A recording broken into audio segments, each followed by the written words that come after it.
Husband उसके साथ blow job करते थे, मुस्लिम।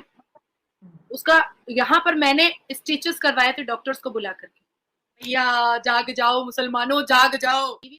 पूरी दुनिया को ये बताने की कोशिश की है कि मुसलमान औरतें बहुत ही आवारा और बच्चलन होती हैं, जो अपने पीरियड्स का इंतजार करते रहती हैं कि पीरियड्स होगा और हम सेक्स करेंगे। कैसा इस्लाम है ये? जो जो इंसानियत को दिखाने से भी हमें पीछे पाकिस्तान में और हमारे हिंदुस्तान में चलाने के लिए चूड़ियां तोड़ रहे हैं मुल्ला मौलवी, चूड़ियां तोड़ रहे हैं, अपने सिंदूर उजाड़ रहे हैं। कुरान कह रहा है एनिमीज ऑफ इस्लाम के बारे में इन लोगों का नाम ले रहा है, तो तुम हिंदुओं को काफिर क्यों बोल रहे हो? तुम्हारे कुरान ने नहीं बोला। तो मुस्लिम मौलानाओं की, मुल्ले मौलानाओं की बैंड बजा रखी है हमारी नाजिया इलाही खान ने, भारत की बेटी ने। और भाई कैसे उनके रूल्स को भाई तोड़ मोड़ के भाई कैसे पेश किया जाता है इस्लाम के रूल्स को, इस्लाम को कैसे मतलब ऐसी हालत बना डाली है। इस्लाम की पूरी सच्चाई, मुल्ले मौलानाओं की पूरी सच्चाई वीडियो के अंदर देखने वाले हैं, तो चलिए पहले वीडियो देखते हैं। तो मुझे लगता है कि ऐसा कानून बहुत अच्छा है। अब बात आती है एज ऑफ मैरिज की। भाई मुसलमान पुरुष जितने भी हैं, मौलवी, मुल्ला, असदुद्दीन अवैसी, उनकी गैंग और ये पाकिस्तान के मुसलमान औरतों को टकटकी लगाकर देखते रहते हैं। ओ बड़ी हो गई, ओ अच्छा इसका शरीर बढ़ गया, ओ इसको तो पीरियड्स हो गया, अब तो इसका निकाह हो जाना चाहिए और हमें सिर्फ इसको बिस्तर पे इस्तेमाल कर लेना चाहिए। तो अगर एज ऑफ मैरिज एक मैच्योरिटी पर जा रहा है एक कानून के द्वारा, तो मुझे लगता है कि बुरी बात तो नहीं है। औरतों का अधिकार है भाई, उनको बचपन का एक सिनेरियो उनको मजा लेने दो, जवानी का लेने दो, उनको पढ़ने दो, उनको समझने दो, उनको अपने आप को समझने दो, उनको शिक्षा हासिल करने दो। शादी तो होनी ही है, बच्चे तो पैदा होने ही है, लेकिन क्यों ऐसा है कि भाई पीरियड्स होगा और शादी कर दो? क्यों हम इतने आवारा और इतने बेबहरा है कि हम इंतजार करते रहते हैं कि भाई पीरियड्स हमारा होगा और हम सेक्स कर लेंगे? हम इतने कैरेक्टरलेस हैं। मतलब मुसलमान कौम ने हमेशा पूरी दुनिया को ये बताने की कोशिश की है कि मुसलमान औरतें बहुत ही आवारा और बच्चलन होती हैं, जो अपने पीरियड्स का इंतजार करते रहती हैं कि पीरियड्स होगा और हम सेक्स करेंगे। क्या हम ऐसे हैं? हम ऐसे तो नहीं है भाई। सनातन धर्म तो कहता है कि औरत घर को घर बनाती है। औरत अगर घर में होती है तो घर स्वर्ग लगता है। बुजुर्ग और औरत अगर घर में होती है, बच्चे घर में होते हैं, तो घर को स्वर्ग माना जाता है, ये सनातन धर्म बोलता है। तो आप ऐसी अफवाह क्यों उड़ा रहे हैं सर पे दाढ़ी टोपी रख करके कि मुसलमान औरतें और लड़कियां अगर पीरियड्स के बाद निकाह ना पड़े तो वो किसी के साथ भी जाकर सेक्स कर लेंगी? हम ऐसे तो नहीं है, हमारा चरित्र ऐसा तो नहीं है। अब मैं आपको बोलती हूँ कि देखिए इस्लाम क्या कहता है। इस्लाम में औरत सिर्फ एक ऑब्जेक्ट है।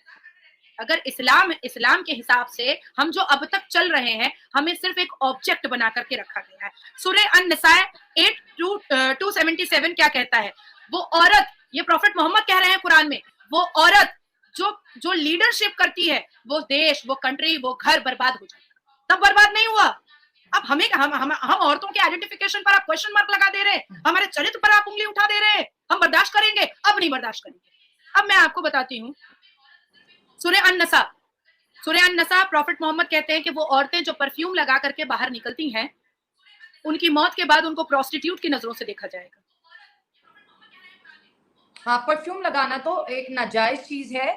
बात ठीक आप कह रही हैं। आज के जमाने के मॉडर्न वुमेन में आप इस चीज क्या करें शाला, एक मिनट, क्या करें?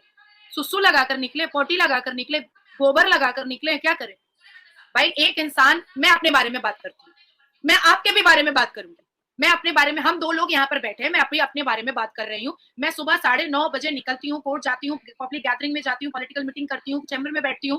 भाई पसीना निकलता है, हम पसीने में भीग सकते हैं, सामने वाले को गंध आ सकती है, तो परफ्यूम स्प्रे करते हैं, तो उससे मैं प्रोस्टिट्यूट हो गई। आप रोड शो करती हैं, आप हजारों लाखों लोगों के भीड़ में जाकर के आप पसीने पसीने हो जाती हैं। मैंने कई बार देखा है कि आप अपने बाल भी बांध लेती हैं, तो क्या आप प्रोस्टिट्यूट हो गई अगर आपने इत्र और परफ्यूम लगा लिया? तो क्यों? ये कौन सा परफ्यूम का वो क्या करे? नहीं, जो क्रेजी है परफ्यूम लगाने का, वो क्या करे? ऑन दी अदर हैंड, नहीं, ऑन दी अदर हैंड मर्द, यही कुरान कह रहा है और यही सूरा कह रहा है कि मर्द लगा सकते हैं। हाँ, मर्द लगा सकते, यही कुरान लगा सकता है, मर्द लगा सकते हैं। हाँ, ठीक है। अच्छा, योगी महाराज ने कानून की बात कही। अब असदुद्दीन अवैसी मुसलमान, पाकिस्तान सबको बहुत बुरा लग गया। अरे गेरुआ कपड़ा पहन करके योगी महाराज जी ने इतनी बड़ी बात कह दी, वो तो हिंदू है, वो तो काफिर है। भैया जाग जाओ मुसलमानों, जाग जाओ। Enemies of Islam, enemies of Islam, Abu Jahl, Abu Lahab, Hind bint Utba, बहासी slave and Abu Sufyan of Mecca, enemies of Islam. यहाँ तो नहीं लिखा हुआ है, यहाँ तो किसी हिंदू का नाम नहीं लिखा हुआ है, ये तो कुरान कह रहा है एनिमीज ऑफ इस्लाम। तो तुम कौन सा काफिर बोल रहे हो? किसको बोल रहे हो? कहाँ बोल रहे हो? क्यों बोल रहे हो? रहा है, एनिमीज ऑफ इस्लाम के बारे में इन लोगों का नाम ले रहा है, तो तुम हिंदुओं को काफिर क्यों बोल रहे हो? तुम्हारे कुरान ने नहीं बोला। सही बात है। ये मैं चीज बताती हूँ आपको इग्नासिया जी, जब मैं रोड शो पे जाती हूँ बेसिकली मैं कल जो मैंने देखा, मैं बहुत ज्यादा डर गई। महंगाई, क्योंकि हम कानून पे ऊपर बात आएंगे, यूनिफॉर्म सिविल कोड पे और शरिया की अगर हम बात करेंगे, अगर मैं इंडिया के मुसलमानों और यहाँ की पॉलिटिक्स क्या है मैं कभी आई नहीं, लेकिन जो मैंने ऑब्जर्व किया है, सियासत को दीन के साथ ऐसा जोड़ दिया है, ऐसा मटेरियल बना दिया है कि मैं कहती हूँ अल्लाह के नबी के नाम पे, खाना काबा मक्का मदीना के नाम पर वोट मांगा जा रहा है, लोगों को जिसे एक्सट्रीम किया जा रहा है। और मैं कहती हूँ कि लोग हमारे मुआशरे में, ये मर्द हमारे घरों में जाएंगे, ये क्या हाल करेंगे विमेंस का, मुझे नहीं पता है। लेकिन शरिया के बगैर मर्द कहते हैं ऐसे जैसे मेरे तन पे कपड़ा नहीं, शरिया के बगैर एक औरत ऐसी जैसे वो आज पैदा ही नहीं हुई। हमारा हर चीज शरिया के अंदर धस चुका है। जैसे योगी आदित्यनाथ की बात, उन्होंने कहा कि कोई शरिया नहीं है, एक कानून चलेगा, तो मुसलमान तो शरिया के बगैर ऐसे जैसे उसने कपड़ा ही नहीं पहना होगा, तो ये भारत के अंदर मुसलमान कैसे चलेंगे? वो तो किसी अंग्रेजी कानून को नहीं मानते, किसी भारतीय कानून को नहीं मानते, उनको तो इंसाफ सिर्फ शरिया में ही दिखता है। अब शरिया नहीं होगा तो मुसलमान कहाँ जाएगा, और वो जो मुस्लिम वक्फ बोर्ड है वो कहाँ पर जाएगा, और ऐसे बहुत से इदारे जो स्पेसिफिकली मुस्लिम लोगों के लिए बनाए गए। अब तो कानून एक आ गया, तो आपने कितने लोगों को बेरोजगार कर दिया, ये जरा सोच लें आप। कितने मौलाना को बेरोजगार कर दिया, कितनी ऑर्गेनाइजेशन को बंद कर दिया। किसने कहा कि शरिया लॉ और मुसलमान जो है वो ब्रिटिश को नहीं मानते? British Raj, the British Raj passed Shariat Act 1937 with Jinnah is followed in India in matters related to marriage, divorce and succession among Muslim. 1937 का जो शरिया लॉ बनाया हुआ है, जो आपके पाकिस्तान में और हमारे हिंदुस्तान में चलाने के लिए चूड़ियां तोड़ रहे हैं मुल्ला मौलवी, चूड़ियां तोड़ रहे हैं, अपने सिंदूर उजाड़ रहे हैं। क्यों? इसलिए क्योंकि उनको ब्रिटिश का बनाया हुआ और जिन्ना के कन्फ्रंटेशन से और डिस्कशन से ब्रिटिश और जिन्ना का बनाया हुआ शरिया लॉ ही पसंद है, क्योंकि उसमें महिलाओं को अत्याचार करने की बात कही गई है।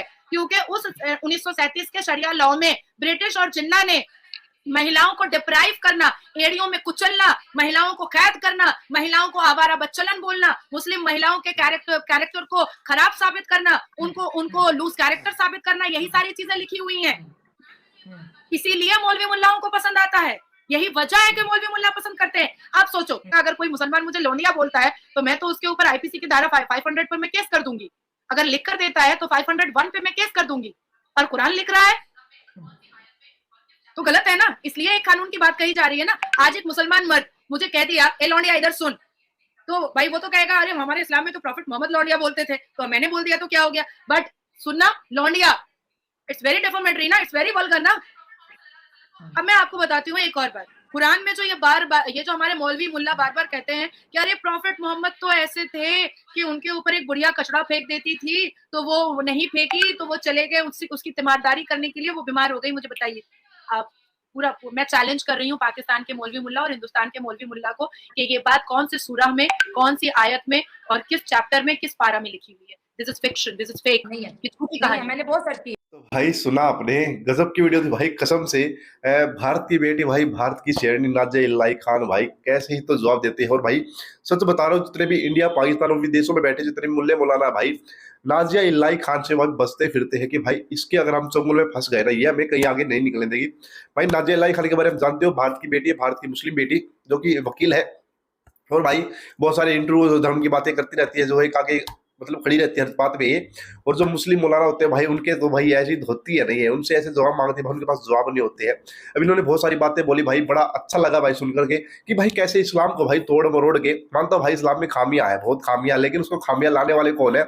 ये मुल्ले मौलाना भाई, जो चीजों को गलत तरीके से पेश करते हैं। एग्जाम्पल के लिए आपको एक दो चीजें बता सकता हूँ भाई, जैसे कि भाई इस्लाम के अंदर लिखा हुआ है कि आपको 4 शादी करने की इजाजत है। आप इस चीज को समझिए, 4 शादी आप कर सकते हो, लेकिन जो इनके प्रॉफिट मोहम्मद साहब थे भाई, उन्होंने बोला था आप 4 शादियां कीजिए, एक अपनी पसंद कीजिए, बाकी 3 जो शादियां करोगे आप, वो आपको किसी विधवा से, फिर ऐसी एक बेचारी लड़की से जिससे कोई शादी, जो समाज नहीं अपना रहा है, उससे आप शादी करिए और उसको जो है अपनी रानी बना के रखिए भाई, उसको जो है इज्जत दीजिए समाज में।